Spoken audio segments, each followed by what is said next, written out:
संगीत सैकड़ों सालों से इस दुनिया का सबसे खूबसूरत, सबसे सफल चेहरा।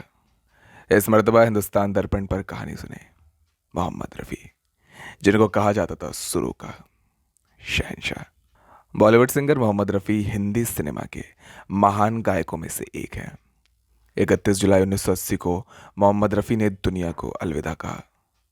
इस मौके पर हम आपको बता रहे हैं उनकी पहली शादी के बारे में, जो दुनिया से छिपी थी। इस शादी के बारे में सिर्फ उनके घर वाले जानते थे। ये बात शायद कभी किसी को पता नहीं चली अगर रफ़ी की बेटी यास्मीन खालिद रफ़ी किताब ना लिखती तो। यास्मीन की प्रकाशित किताब मोहम्मद रफ़ी मेरे अब्बा, इस संस्करण उनकी पहली शादी की बात का जिक्र किया गया था। उसमें 13 साल की उम्र में रफ़ी की पहली शादी उनके चाचा की बेटी बशीरन बेगम से हुई थी, लेकिन कुछ साल बाद ही उनका तलाक हो गया। इस शादी से उनका एक बेटा सईद हुआ था। उनके इस शादी के बारे में घर में सभी को मालूम था, लेकिन बाहरी लोगों से ये बात छिपी रही। घर में इस बात का जिक्र करना भी मना था, क्योंकि रफ़ी की दूसरी बीवी बिल्किस बेगम इसे बिल्कुल नापसंद करती थी और उन्हें बर्दाश्त नहीं था कि कोई इस बारे में बात तलक करे। 1944 में 20 साल की उम्र में रफ़ी की दूसरी शादी सिराजुद्दीन अहमद बारी और तला मुस्तुना की बेटी बिल्किस के साथ हुई।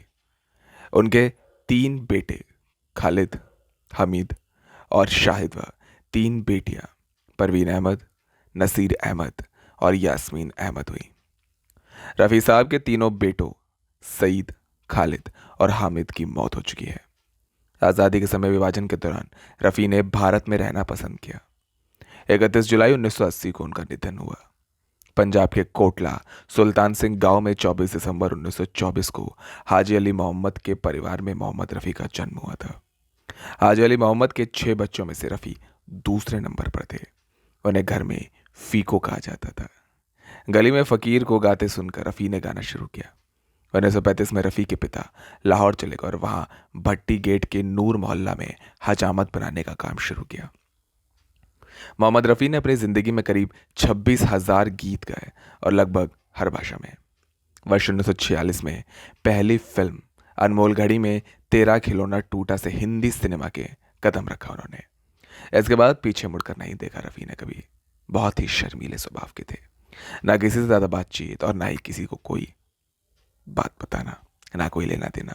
ना शराब का शौक था, ना सिगरेट का, ना पार्टियों में जाने का शौक, ना ही देर रात घर से बाहर आने की फितरत।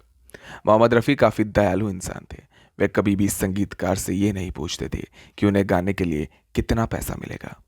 वो आकर गीत गा दिया करते थे और कभी कभी 1 रुपया लेकर गीत गाया करते थे। रफ़ी किसी फर्जी नाम से पड़ोस की एक विधवा को पैसा भेजा करते थे।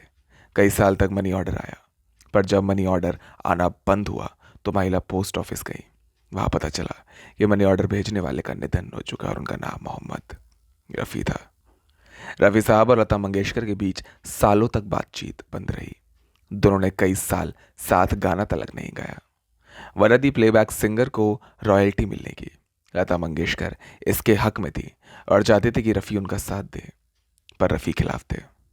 फिर माया फिल्म के गाने तस्वीर तेरी दिल में के अंतरे को लेकर दोनों में बहस हुई।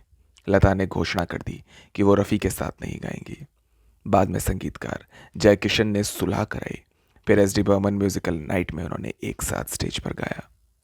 1948 में महात्मा गांधी की हत्या के बाद हुस्न लाल, भगत राम, राजेंद्र कृष्ण और मोहम्मद रफ़ी ने रात ही रात में एक गाना तैयार किया, सुनो सुनो ये दुनिया वालों, बापू की ये अमर कहानी। एक दिन उन्हें पंडित जवाहरलाल नेहरू ने अपने घर बुलाया। वहां एक कार्यक्रम रखा गया जिसमें पंडित जी ने रफ़ी से यही गाना सुनाने की फरमाइश करी। पंडित जी को वह गाना इतना पसंद आया कि उन्होंने स्वतंत्रता दिवस पर रफ़ी को रजत पदक से सम्मानित किया। मोहम्मद रफ़ी का आखिरी गीत फिल्म आस पास का था, जो उन्होंने लक्ष्मीकांत प्यारेलाल के लिए अपने निधन से ठीक 2 दिन पहले रिकॉर्ड किया था। गीत के बोलते शाम फिर क्यों उदास है दोस्त। मोहम्मद रफ़ी ने किशोर कुमार की फिल्मों के लिए भी गीत गाए, जिनमें फिल्म बड़े सरकार, रागिनी और कई फिल्में शामिल थी। रफ़ी ने किशोर कुमार के लिए करीब 11 गाने गाए। फिल्म नील कमल के गाने बाबुल की दुआएं लेती जा के लिए रफ़ी साहब को नेशनल अवार्ड भी दिया गया। इस गीत को गाते समय कई बार उनकी आंखें नम हुई। वजह खास ये थी कि इस गीत को रिकॉर्ड करने से एक दिन पहले उनकी बेटी की सगाई हुई थी और कुछ दिन में ही शादी थी, इसलिए वो काफ़ी भावुक थे। फिर भी उन्होंने गीत गाया और इस गीत के लिए उन्हें नेशनल अवार्ड भी दिया गया। मोहम्मद रफ़ी का निधन रमज़ान के महीने में हुआ। जिस दिन उनकी अंतिम विदाई थी उस दिन मुंबई में जोरों की बारिश हो रही थी। फिर भी अंतिम यात्रा में कम से कम 10,000 लोग सड़कों पर थे। और उस दिन मशहूर एक्टर मनोज कुमार ने कहा, सुरों की मां सरस्वती भी अपने आंसू बहा रही है आज। रफ़ी साहब को पतंग उड़ाने का बेहद शौक था। रिकॉर्डिंग करने के बाद वे पतंग उड़ाया करते थे। और आज इन खूबसूरत हवाओं में रफ़ी साहब की याद हम सभी को हमेशा सताती है। रफ़ी साहब की एक कथा सुनी आप सभी ने सिर्फ और सिर्फ हिंदुस्तान दर्पण पर।